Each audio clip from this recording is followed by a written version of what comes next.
Bonjour, vous pouvez prendre place. Bienvenue à tous, de près ou de loin.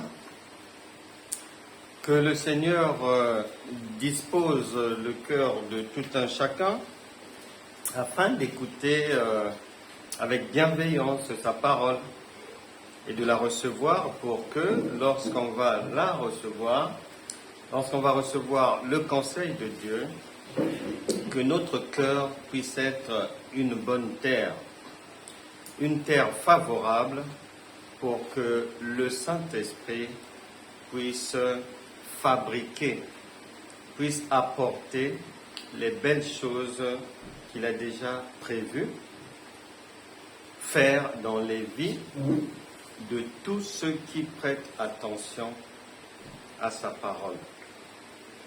Et pour aujourd'hui, on va parler d'un sujet que j'intitule « Vous êtes plus grand que Salomon ». Vous êtes, chacun d'entre vous est plus grand que Salomon. Eh bien, on va d'abord chercher à comprendre comment est-ce qu'on en est arrivé à la conclusion que vous êtes plus grand que Salomon. Et pour cela, nous avons un premier texte que nous allons lire ensemble. C'est 1 Roi. Premier livre des Rois, chapitre 4, verset... on va commencer au verset 21. Salomon dominait encore sur tous les royaumes depuis le fleuve jusqu'au pays des Philistins et jusqu'à la frontière d'Égypte. Ils apportaient des présents et ils furent assujettis à Salomon tout le temps de sa vie. Chaque jour, Salomon consommait en vivres 30 corps de fleurs de farine et 60 corps de farine, 10 bœufs gras, 20 bœufs de pâturage et 100 brebis, outre les cerfs, les gazelles, les daims et les volailles engraissées. Parole du Seigneur, c'est-à-dire que sur la table du roi Salomon, tous les jours, il y avait à boire et à manger à gogo. Et tous ceux qui avaient la grâce de se retrouver au palais ce jour-là, ils s'empiffraient à satiété. C'était toujours un self-service. Et la Bible dit que chez le roi Salomon, c'est cela qui se passait tous les jours. Il y avait des festins, tous les jours. Des bœufs, plusieurs bœufs, des brebis, beaucoup de gazelles, des cerfs. La table était pleine, sans compter le bon vin. Et le roi Salomon était renommé pour sa sagesse et pour sa prospérité.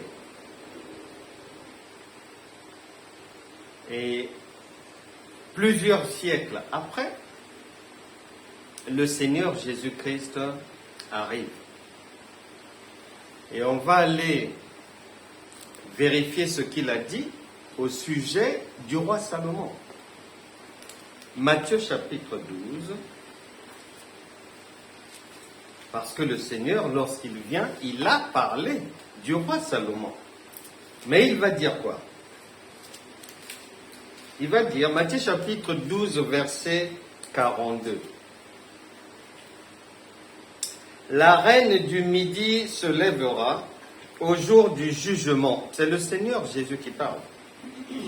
Avec cette génération et la condamnera parce qu'elle vint des extrémités de la terre pour entendre la sagesse de Salomon. Et voici, Jésus qui dit, il y a ici plus que Salomon. Alors, pour tout enfant de Dieu, une fois que l'on apprend par le Seigneur Jésus qu'après le roi Salomon, qui est réputé être le roi le plus prospère que la terre n'ait connu, le Seigneur Jésus nous donne l'information que non. En réalité, Salomon est petit et il y a plus que lui. Et on va un peu aller refaire le parcours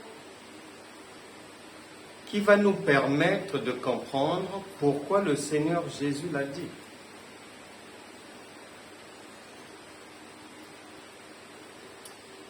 Actes des Apôtres, chapitre 28. Actes des Apôtres, chapitre 28. C'est l'apôtre Paul. Actes des Apôtres, chapitre 28, verset 23. Ils lui fixèrent un jour et plusieurs vinrent le trouver dans son logis. Paul leur annonça le royaume de Dieu en rendant témoignage et en cherchant par la loi de Moïse et par les prophètes à les persuader de ce qui concerne Jésus. Paul parle du royaume de Dieu, mais pour que les gens comprennent ce que ça veut dire exactement, il va d'abord leur parler de la loi de Moïse, de ce que les prophètes ont fait, de comment ils ont vécu, en quoi a consisté leur travail. Eh bien, nous aussi, puisque le Saint-Esprit dit que pour comprendre le royaume de Dieu, il faut d'abord aller là-bas. Nous allons nous y rendre et on va découvrir dans le livre de Matthieu, verset 16,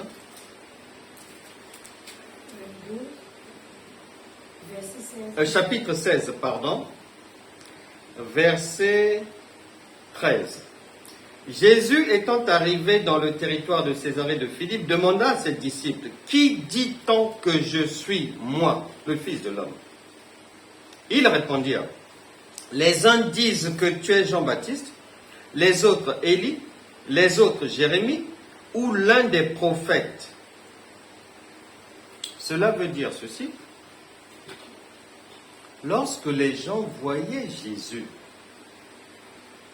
en le voyant, ils avaient l'impression de retrouver en lui tous les prophètes qui l'avaient précédé.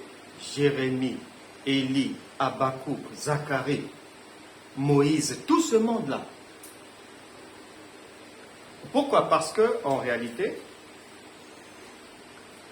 lorsque Adam et Ève ont fait du n'importe quoi, ont désobéi, Dieu, lorsqu'il a décidé, dans son amour, de ne pas abandonner ses enfants et de revenir pour nous redonner la nature divine perdue par Adam et Ève, il va s'employer à bien sécuriser l'héritage qu'il va nous donner. En quoi faisant?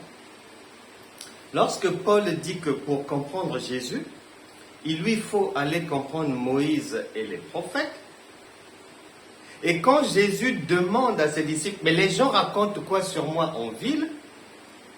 Lorsqu'il répond que, ils disent que tu es l'un des prophètes, tu es un tel, tu es Jérémie, tu es Néhémie, tu es Esther, tu es tout ce monde-là. C'est tout simplement parce que Dieu a, dans Jésus-Christ, se retrouvent tous les prophètes. C'est-à-dire le courage de Moïse. Il y a cette portion dans Jésus-Christ. La bravoure de David pour faire des guerres, pour être comme un lion. Dans Jésus-Christ, il y a ça. L'esprit prophétique des Ésaïe, des Élie, dans Jésus-Christ, il y a ça. La beauté de la reine Esther, dans Jésus-Christ, il y a ça. L'esprit de la facilité à accorder le pardon du prophète Osée, dont la femme était une prostituée, qu'il pardonnait, qu'il l'acceptait. Cette puissance de la facilité à pardonner, dans Jésus, il y a ça. La prospérité du roi Salomon, la grandeur, la sagesse. Et dans Jésus, dans la tunique de Joseph, à plusieurs couleurs, qui est le vêtement du Seigneur Jésus, qui est le Seigneur lui-même, toutes ces couleurs-là représentent chacun des prophètes qui l'ont précédé. C'est pour cela que les gens, en voyant Jésus, ont l'impression de voir Moïse, de voir Abraham, la capacité à supporter la souffrance de Job. Ils ont l'impression de voir ça chez Jésus. Et il a démontré par la croix sa capacité à résister à la douleur, à la souffrance. Donc, Dieu est venu vers nous avec tout ce qu'il y a comme caractéristique, comme caractère de chacun de ces prophètes-là. Que ça soit la bonté, l'un de ces prophètes-là, c'est dans Jésus. L'amour du prochain, l'un de ces prophètes l'a manifesté, c'est dans Jésus. La capacité à pardonner, ça est là-bas. La beauté, ça est là-bas. L'aspect travailleur pour bâtir de Néhémie, c'est dans Jésus aussi. La capacité à tenir tête à l'ennemi du prophète Élie, c'est une portion du Seigneur Jésus-Christ. Raison pour laquelle l'apôtre Paul a dit qu'il a fait des recherches parce que pour comprendre le royaume de Dieu, il faut connaître un peu son parcours, l'historique, comment ce royaume est arrivé là. Et donc, lorsque Jésus arrive, Jésus est un corps de plusieurs membres. Tous ces membres-là représentent l'ensemble des prophètes. La sagesse de Salomon chez le Seigneur Jésus, tu retrouves ça. La fidélité des prophètes, tu retrouves ça là-bas. Le prophète Michée, Jérémie, ce prophète-là aussi, ils ont été malmenés parce qu'ils ne voulaient pas répéter ou mentir comme les autres prophètes qui étaient corrompus. Donc, cette capacité à tenir dans la vérité, dans le Seigneur Jésus, il y a la vérité. Maintenant, quand Jésus dit, il y a ici plus que Salomon, c'est normal que lui, qui est composé de tout ce monde-là, non seulement de loin, est supérieur à Salomon. Et il va expliquer pourquoi il dit qu'ici il y a plus que Salomon. Parce qu'il prépare le terrain pour nous. Parce que lorsqu'il ira à la croix pour le sacrifice, et qu'il y aura la résurrection, il nous avait déjà prévenu, il est avantageux pour vous que je m'en aille. Et quand je m'en irai, je vous enverrai l'Esprit de vérité, le Consolateur, qui vous enseignera toutes choses. Et le Consolateur, c'est ce Jésus-là, lui-même encore. Donc, lorsque quelqu'un accepte le Seigneur Jésus-Christ comme son Seigneur et Sauveur, ne cherche ni à droite ni à gauche, tu deviens plus que Salomon. Point barre. Et c'est non négociable. Que tu comprennes pas, c'est dit, c'est écrit. Il y a ici plus que Salomon. Donc le Seigneur Jésus. Maintenant, celui qui a l'esprit du Seigneur Jésus, Jésus lui-même a dit en Jean chapitre 14, verset 12, que celui qui a mon esprit, il sera plus que moi. C'est clair. Donc, en bas, on retrouve Salomon. Au deuxième niveau, on retrouve le Seigneur Jésus. Et au troisième niveau de la tour Eiffel, c'est chaque enfant de Dieu, né de nouveau. Le problème, est-ce que tu le sais ou est-ce que tu ne le sais pas? Parce que si tu ne le sais pas, tu ne peux pas marcher sur les traces de Salomon. Il faut que tu le saches.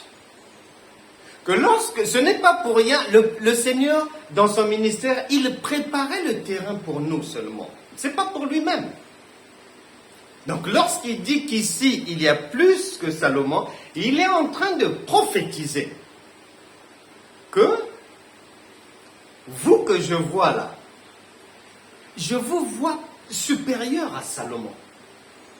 Amen. Et lui-même dira que lorsque je m'en irai, ce que vous m'avez vu faire, ce sont des petites choses. Vous ferez de plus grandes choses. Amen. Mais il savait pourquoi il le disait. Et donc, il nous explique. Salomon avait une table royale où on pouvait boire à gogo, manger sans limite. Comment 3 personnes vont finir un bœuf? Et il y en a plusieurs. Les cuisines de Salomon étaient à l'ouvrage 24 heures sur 24 parce que pour que la table soit dressée à midi, avec autant de mets succulents, pour préparer 10 bœufs, 100 brebis, et ainsi de suite. Mais il faut commencer à allumer les fours peut-être à minuit. Parce qu'au palais royal, il n'y a pas de retard. Il y a une heure où la table doit être dressée, on ne peut pas faire attendre un invité. Donc c'est 24 heures sur 24. À gogo. Les gens mangent. Les gens boivent. Plusieurs siècles après, quand le Seigneur Jésus arrive, dit, bon, moi, je ne suis pas venu abolir, mettre fin à la table de Salomon, vous allez continuer à manger, il n'y a pas de problème. Je ne suis pas venu mettre fin à ça. Cependant, la table de Salomon, ce n'était que le brouillon.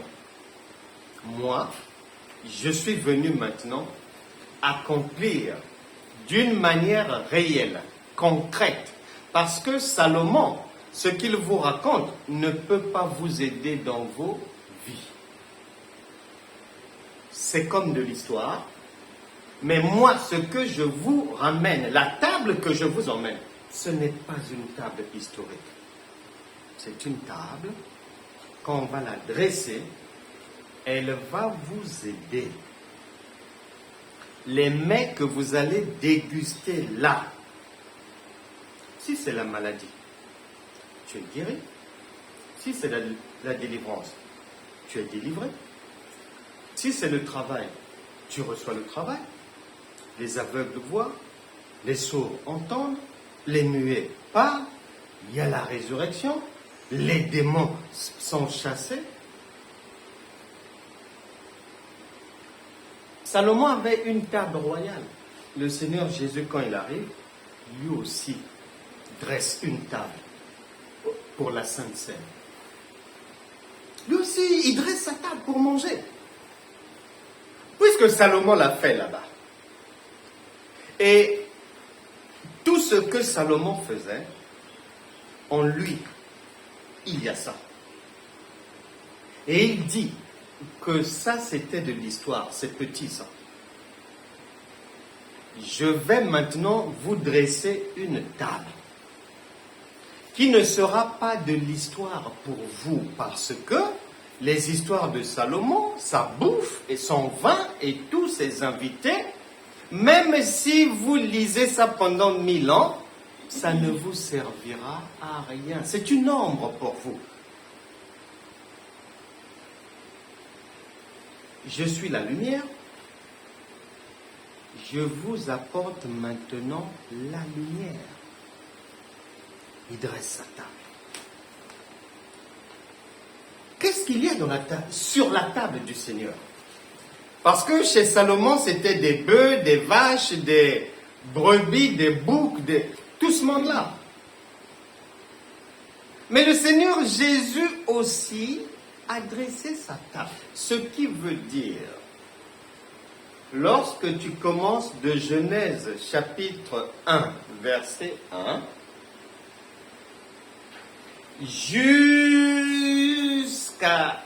jusqu'au début du ministère du Seigneur Jésus-Christ, tu dois savoir, quand Jésus dit, je ne suis pas venu abolir, je suis venu accomplir, c'est-à-dire faire d'une manière concrète, c'est-à-dire mettre réellement en pratique tout ce que les prophètes ont eu à dire et à faire.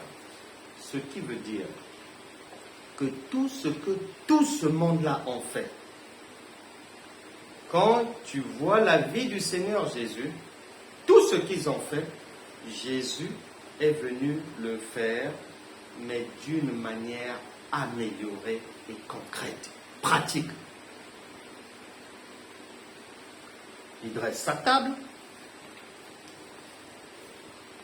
Matthieu chapitre 26, verset 26. Qui est son corps. Il y a son corps. Il y a son sang. Matthieu chapitre 26. Là, c'est la table maintenant du grand roi. Salomon avait sa table, mais c'était une table brouillonne. Là, nous sommes maintenant dans la cour des grands. Matthieu chapitre 26, verset 26. Pendant qu'il mangeait, Jésus prit du pain. Sur la table du Seigneur Jésus, c'est le pain. C'est le pain. Quel pain? C'est le pain de vie. La graisse de la table de Salomon ne pouvait pas donner la vie à quelqu'un. Et après avoir rendu grâce, il le rompit. Il le rompit veut dire que ce pain-là sera fracassé par le sacrifice à la croix. Il va être brisé. Et le donna aux disciples en disant, prenez, mangez, ceci est mon corps. Sur la table du Seigneur Jésus, on retrouve son corps. Nous dégustons l'agneau immolé. Et c'est ce repas-là qui donne la vie véritable. Les mets gras et succulents de la table de Salomon ne pouvaient pas guérir quelqu'un. C'est pas vrai. Ne pouvaient pas chasser les démons d'un corps. C'est pas vrai. Ne pouvaient pas faire marcher un paralytique. C'est pas vrai. Donc, c'était un repas pour le corps. Un repas qui conduit à la mort, qui ne donne pas la vie. C'est en fait un repas, quand tu manges, en fait, ta vie est faite du surplace, en fait. Et c'est comme si tu prends, tu as faim. Les gens te voient passer là. Ah, mais son ventre est plein. On dirait qu'elle a faim. Tu vas là-bas. Tu manges quoi? Tu prends de la bouillie. Tu te charges de bouillie et d'eau. Le ventre prend de l'ampleur. On te revoit repasser. Et le ventre a changé de position. Les gens vont dire, mais elle a bien mangé. En fait, ce qu'il y a dans le ventre, ce ne sont pas des vitamines. Une fois que l'eau qui se trouve dans le ventre va s'achever, tu auras très faim. Et la table de Salomon était comme ça. Mais le repas du Seigneur Jésus, il vous est servi le pain de vie, la bonne semence. L'évangile de Luc dit que cette semence-là, c'est la parole de Dieu qui donne la vie, qui délivre, qui guérit, qui exhorte, qui console, qui enseigne, qui bénit, qui apporte le soleil dans la vie. La nourriture de Salomon ne pouvait pas t'aider à te débarrasser d'un démon. Impossible. La nourriture de Salomon, tu arrives, avant d'arriver au palais royal, tu es fâché. Tu as eu des problèmes avec quelqu'un là-bas. Tu veux en finir avec la personne.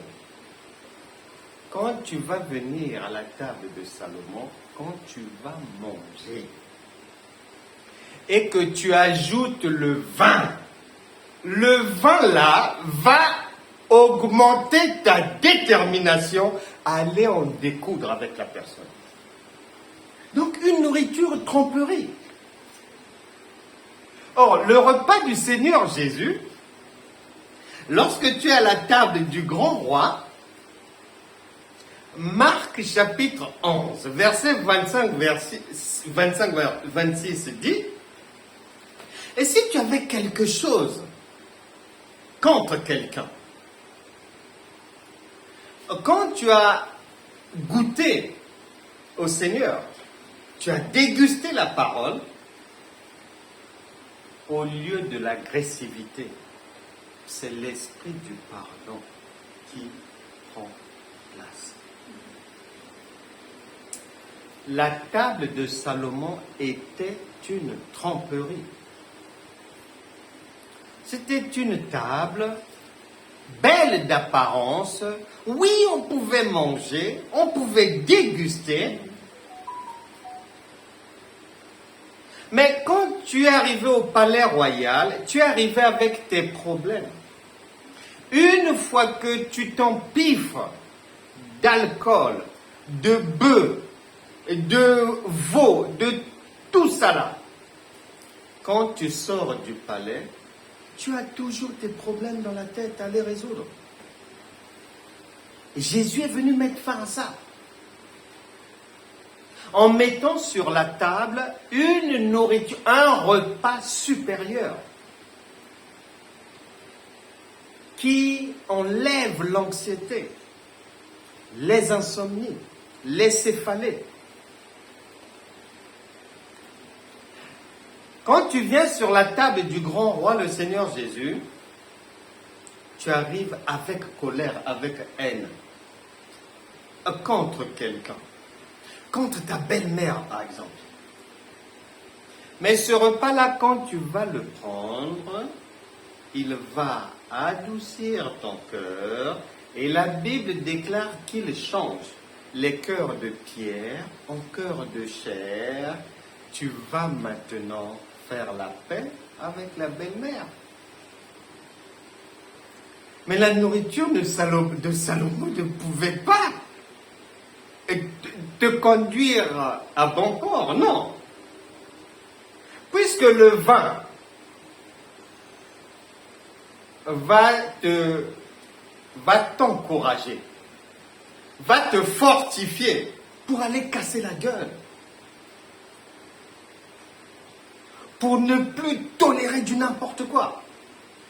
Ils m'ont manqué du respect. C'est quoi cette belle-mère? Elle a dit ceci. Elle va prendre Donnez-moi encore du vin là. Et les gens se chargeaient avant d'aller faire la vengeance.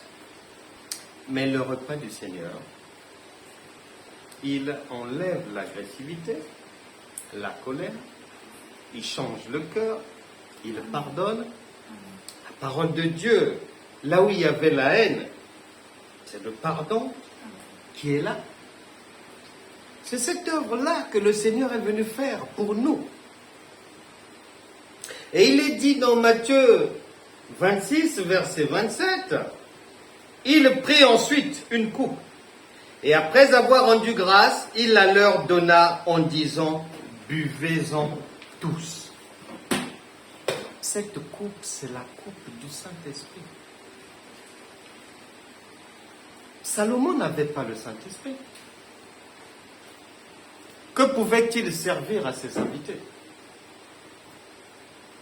Une nourriture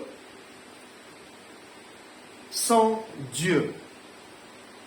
C'est peine perdue.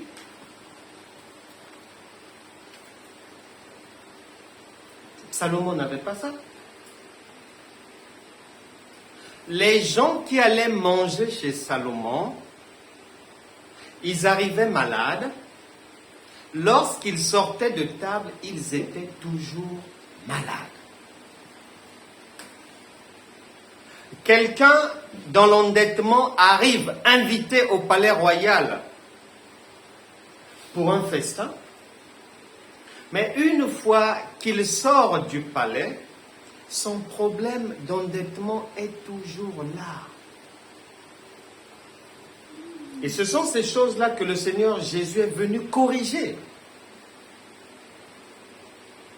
Pour que lorsqu'on rentre dans la maison de Dieu, pour que lorsqu'on prend place à la table du repas du Seigneur, une fois qu'on a bien mangé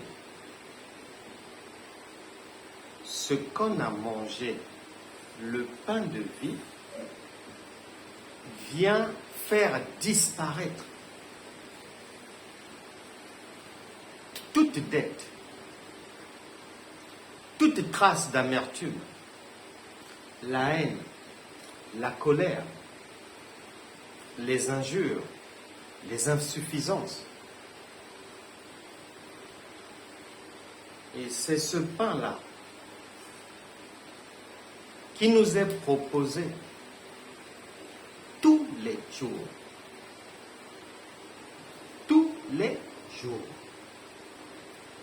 Le Seigneur a dit, Deutéronome chapitre 30, verset 19, « Je mets devant toi la vie et la mort, c'est-à-dire la table de Salomon et ma table à moi. Mais je te donne le conseil, viens chez moi.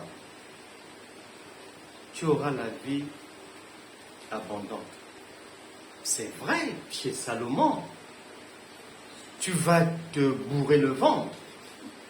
Tu vas oublier un peu tes problèmes avec le vin. Mais une fois que tu es dessoulé, une fois que le vin tombe, mais les problèmes ne tombent pas. Donc ton réveil sera douloureux sur cette table. Avec la table de Salomon, c'est la table du monde. Des choses qui ont une apparence intéressante, mais qui, en réalité, il n'y a pas de vitamine dedans. Ça ne donne pas la vie. On ne change pas.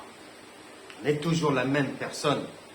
On est toujours dans les mêmes intrigues, dans les mêmes frustrations. C'est le choix qu'il propose à chacun. Il y a deux routes. Je te conseille de venir chez moi.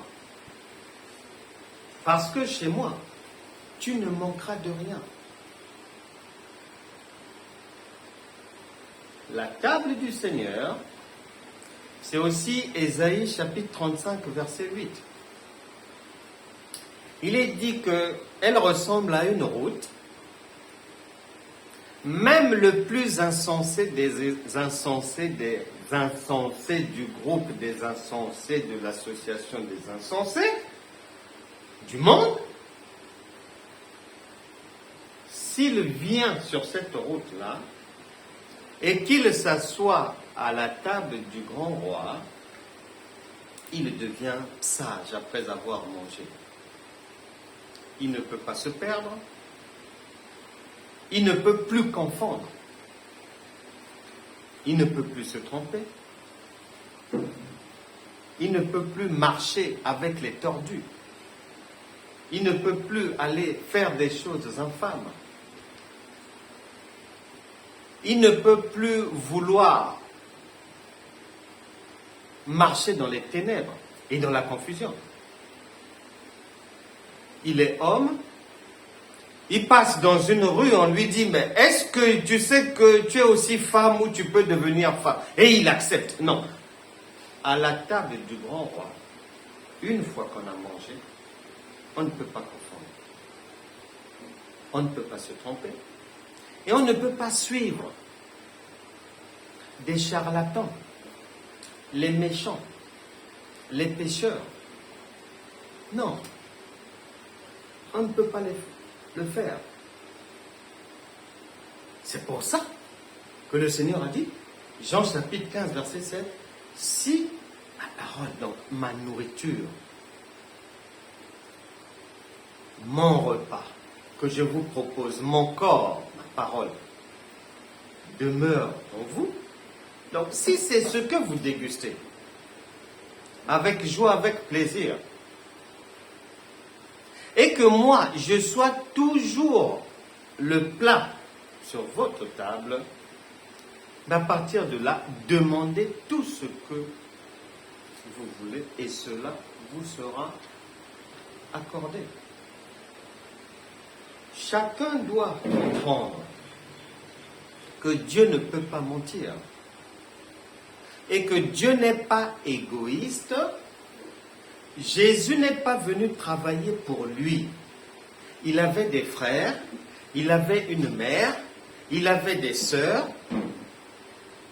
Mais nul endroit il a considéré comme prioritaire de travailler pour sa famille. Non, il est venu pour travailler pour nous.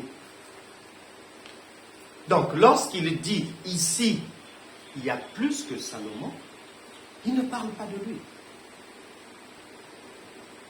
C'est parce qu'il sait que lui, il passe par cette étape-là. Mais il ne s'occupe pas de lui. Son objectif, c'est le futur, le plus que Salomon, qui sera contenu dans chaque enfant de Dieu.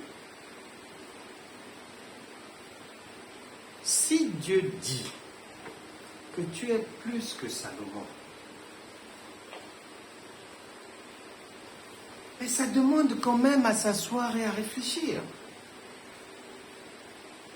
Ce n'est pas un livre d'histoire. Jésus n'est pas venu travailler pour sa poire. Non. Il est venu pour nous. Donc, lorsqu'il fait, lorsqu'il dit, lorsqu'il va, c'est pour notre bien. Un avocat, tout le monde sait que Jésus-Christ est notre avocat. Un avocat, du début à la fin de son travail, il ne va que travailler pour toi, pas pour sa femme, pas pour ses enfants. Lorsqu'il va se présenter au tribunal, c'est pour toi, pour tes intérêts, c'est pas pour lui, c'est pas pour son enfant, non. Et c'est ce que le Seigneur fait.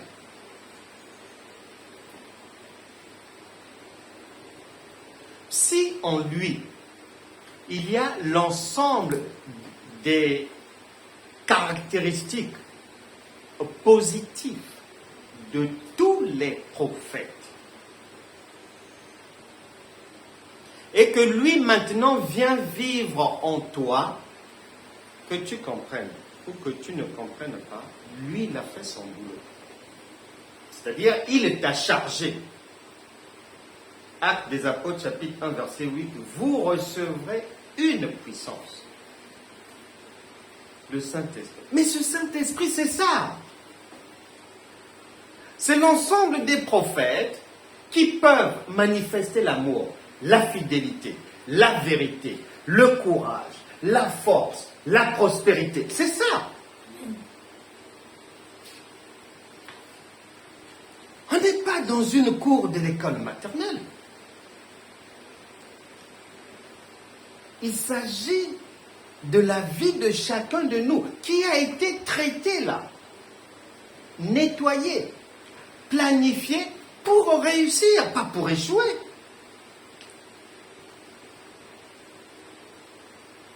On dit qu'on a le Seigneur Jésus avec nous. Ok, d'accord. Par le Saint-Esprit. Ok, d'accord. Bon. Le Seigneur Jésus, devant un problème, il ne pleure pas. Bon, toi tu pleures. Mais ça ne va pas.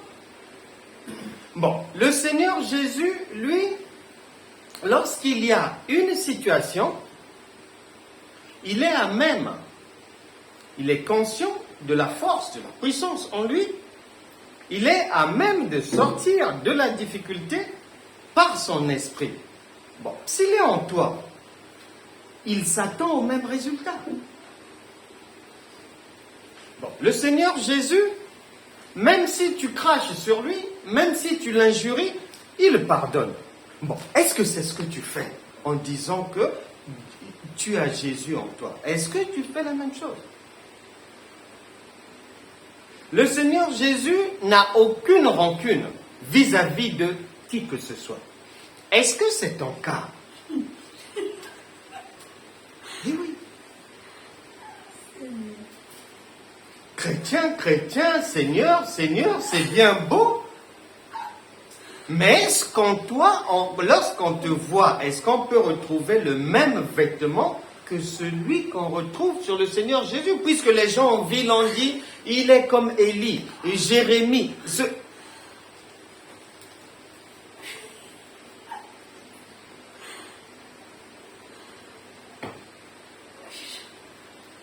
Venons-en maintenant à, puisque Dieu ne fait rien pour rien, pourquoi il a voulu remplacer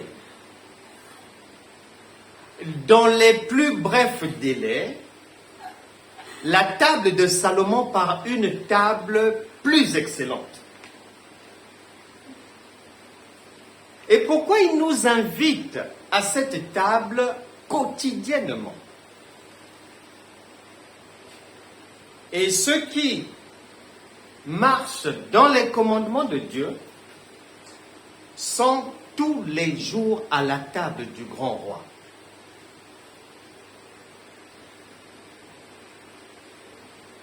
Maintenant, si un chef d'État t'invite, si un maire t'invite, si le préfet t'invite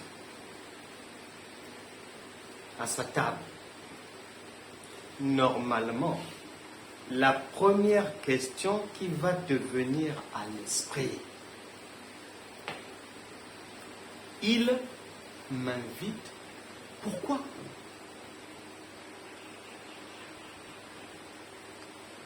Jésus a envoyé les disciples aller au carrefour, inviter.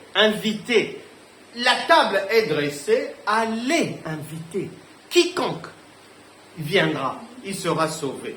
Actes des Apôtres, chapitre 2, verset 21. Quiconque invoquera le nom du Seigneur sera sauvé. Qu'ils viennent tous ici à ma table. Pour quelle raison? Il nous donne la réponse. Si tu pensais que tu as répondu à l'invitation du Seigneur Jésus pour être venu accompagner les autres dans la vie, je préfère te le dire, tu t'es trompé. Si tu pensais que tu as répondu à l'invitation de notre royaume, le royaume de Dieu, pour venir t'asseoir dans les gradins et être une spectatrice des vies des autres, tu t'es trompé. Si tu pensais que tu nous as rejoints pour que sur notre table, ce que tu vas manger, tu peux être malade comme sur la table de Salomon et te retrouver à l'hôpital ou à mener une vie allant de maladie en maladie, tu t'es trompé. Il ne s'agit pas de ça. Nous t'avons invité au repas du Seigneur, à nous rejoindre dans le royaume de Dieu pour la chose suivante. 3 Jean.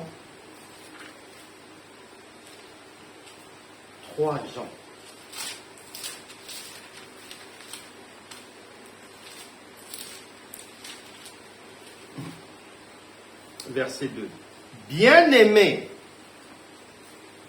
je souhaite que tu prospères à tous égards. Lorsque nous évangélisons, lorsque nous invitons les gens à nous rejoindre là où nous sommes, avec le roi,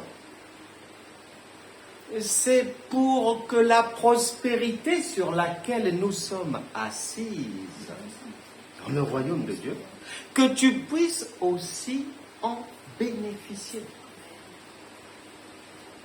C'est pour ça que nous prenons le corps du Seigneur, le pain, la parole, et que nous buvons son sang, le Saint-Esprit, qui nous éclaire et qui ne peut pas, étant présent en nous, admettre qu'on puisse se tromper ou échouer. Non, puisqu'il a planifié la prospérité.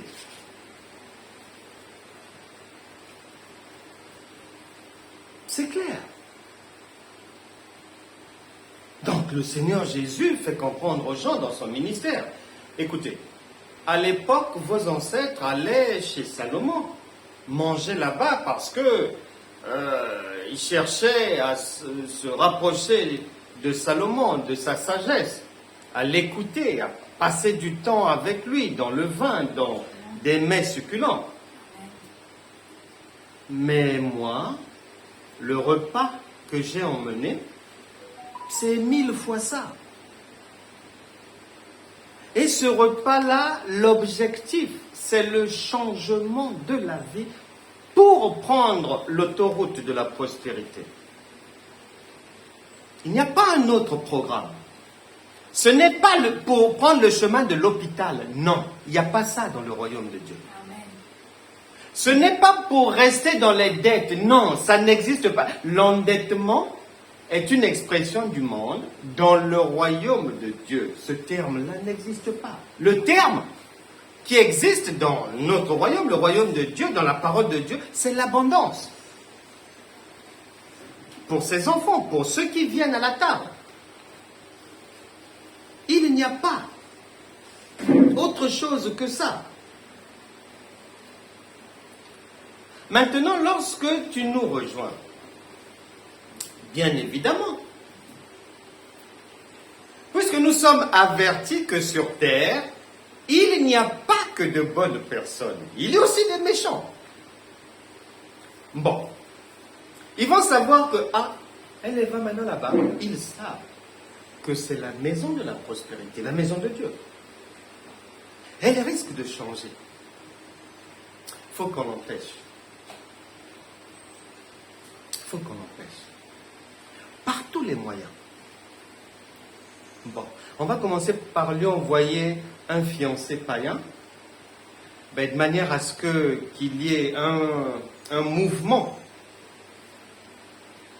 où elle va, au lieu d'avancer plus loin dans la maison de Dieu, bon, on la voit au niveau du parvis, elle risque d'avancer dans le lieu saint. Il faut qu'on l'empêche d'arriver dans le lieu très saint là-bas. Parce que là-bas, il est trop tard. C'est là-bas où se trouve la table du roi. Donc on envoie un fiancé païen ou avec une cagoule, c'est-à-dire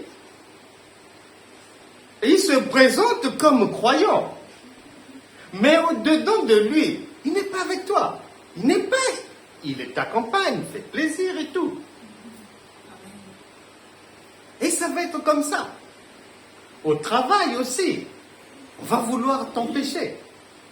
Ça peut être dans la famille, parmi les amis, dans la société. Des fois, l'État aussi peut t'embêter en voulant te prendre plus de ceci, plus de cela.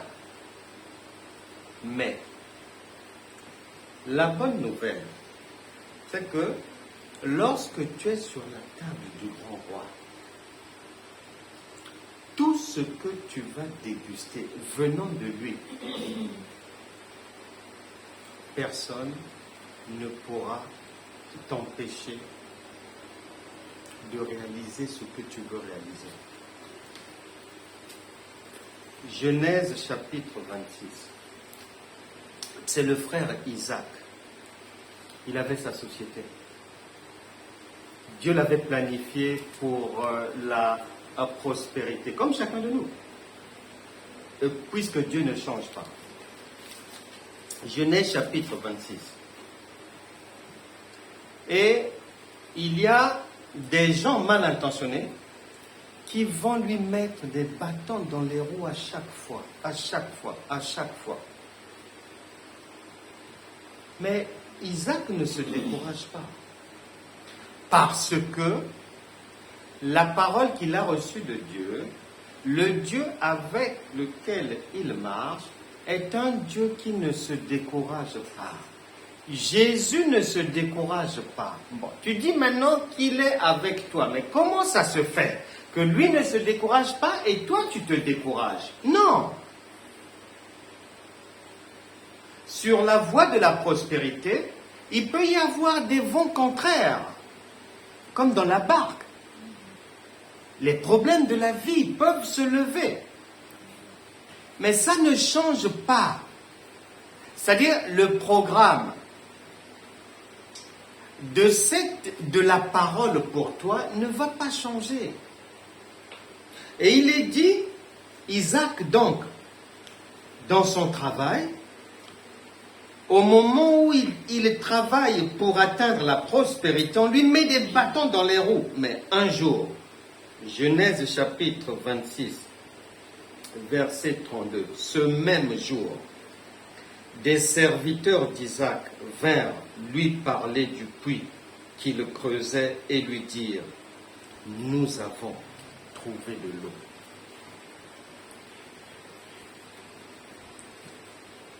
Et il a prospéré. Cette prospérité est dans le Seigneur Jésus et en chacun de ses enfants habités par le Saint-Esprit.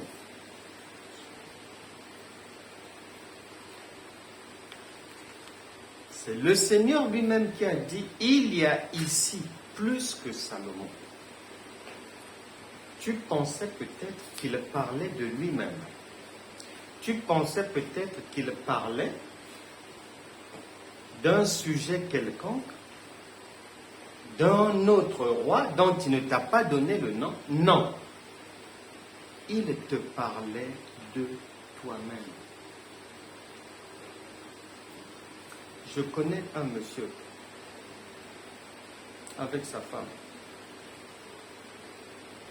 Ils étaient dans des difficultés.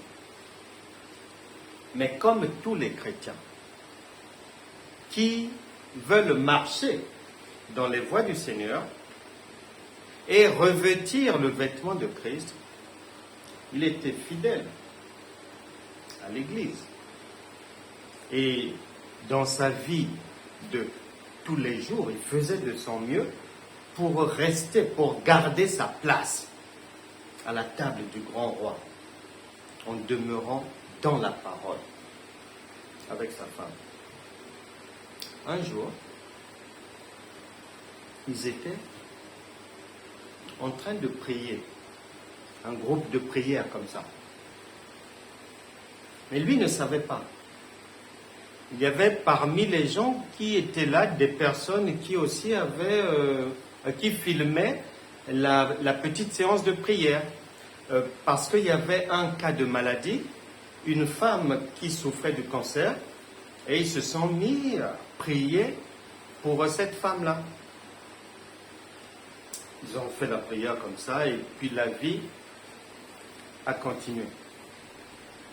Et eux, ils faisaient aussi dans le commerce et tout, mais ils se débrouillaient, tant bien que mal.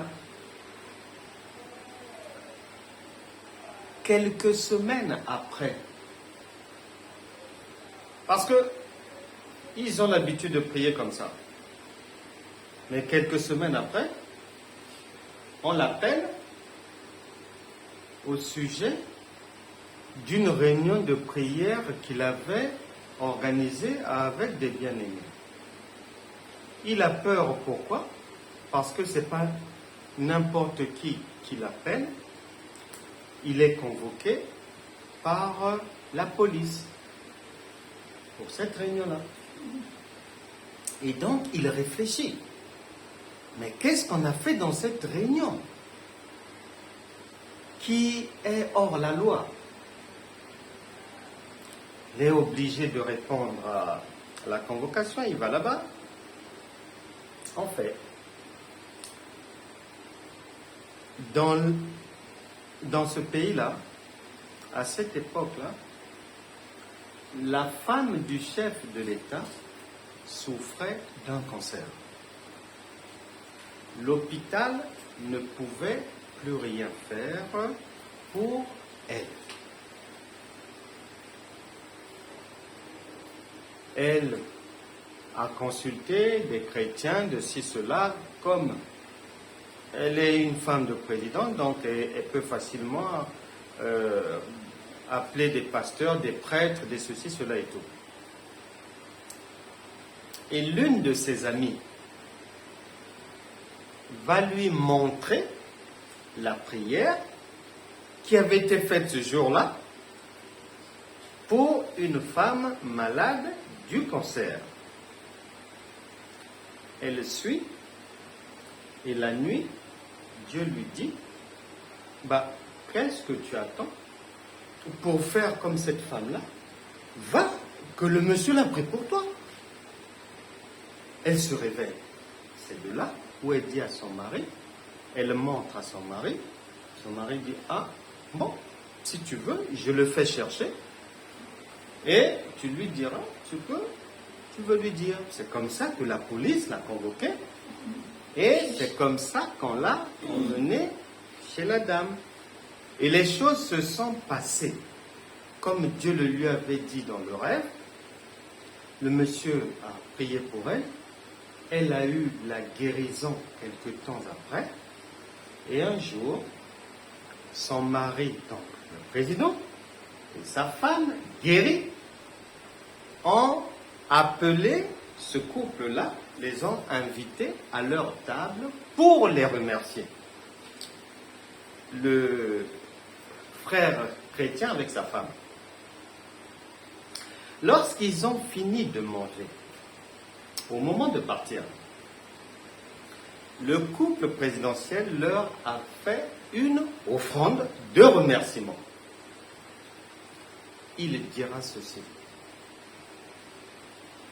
Avec sa femme et ses enfants, plus l'argent pour développer les sociétés qu'ils ont pu avoir, ils ont mis, sans toucher un seul centime de leur revenu, ils ont mis 10 ans à finir l'argent de cette offrande-là. C'est comme ça qu'ils sont devenus prospères. La table du grand roi est une table, quand tu dégustes la parole, quand tu la respectes pour ce qu'elle est, et tu lui accordes toute sa place dans ta vie, et que tu crois en ce que ce pain dit qu'il peut faire dans ta vie, qu'il est venu faire dans ta vie, il est écrit, tu verras cela s'accomplir. Nous allons prier. On va se lever, on va prier. Parce que si quelqu'un était encore en train de manger à la table de Salomon, aujourd'hui même, qu'il change de table, qu'il nous rejoigne à la table du grand roi, parce que tous ceux qui viennent à la table du grand roi, en mangeant le repas du grand roi, qui est la parole, en restant à cette table quotidiennement, ne peuvent plus demeurer les mêmes personnes. Toutes choses dans leur vie passent de la mort à la vie, du manque à l'abondance, du peu à beaucoup, de la maladie à la guérison, des insomnies au sommeil paisible, des ténèbres à la lumière, de la malchance à la présence permanente de Dieu, des persécutions démoniaques à la mise au large. Que chacun ouvre son cœur et s'adresse à son Dieu. Si tu étais encore à la table de Salomon là-bas, si tu pensais que la nourriture du monde, que les choses qui se font dehors, que les comportements que les gens encouragent dans ce monde et qui ne sont pas conformes à la parole de Dieu, si tu étais encore dans ces choses, prends la décision de quitter cette table-là pour venir à la table du grand roi. Parce que l'objectif de cette invitation est que tu prospères dans ton âme, dans ton esprit, dans ton cœur, dans ton corps. Et une fois que cette prospérité est là, eh bien, dans la vie de tous les jours, il y aura des preuves que tu n'es plus la même personne, tu n'es plus dans la même situation et que la vie a changé, non pas pour aller en arrière, mais pour aller en avant. Il est écrit, 2 Corinthiens, chapitre 8, verset 9, que de riche qu'il était, Jésus-Christ s'est fait pauvre, afin que toi, tu prennes sa richesse. Et 2 Corinthiens, chapitre 9, verset 8, il dit que la richesse, l'abondance, la prospérité que j'ai prévue pour toi, c'est pour qui, non seulement qu'il ne te manque rien, mais que tu puisses aussi, avec le superflu, faire du bien aux autres, aider les autres, financer les bonnes œuvres. Seigneur, merci pour ce repas. Merci Seigneur parce que tu as toujours prévu de bonnes choses pour tes enfants et tu savais qu'on avait faim. Et que tu savais qu'on avait faim, mais pas de n'importe quoi. Parce que tu sais qu'on était déjà fatigué de manger.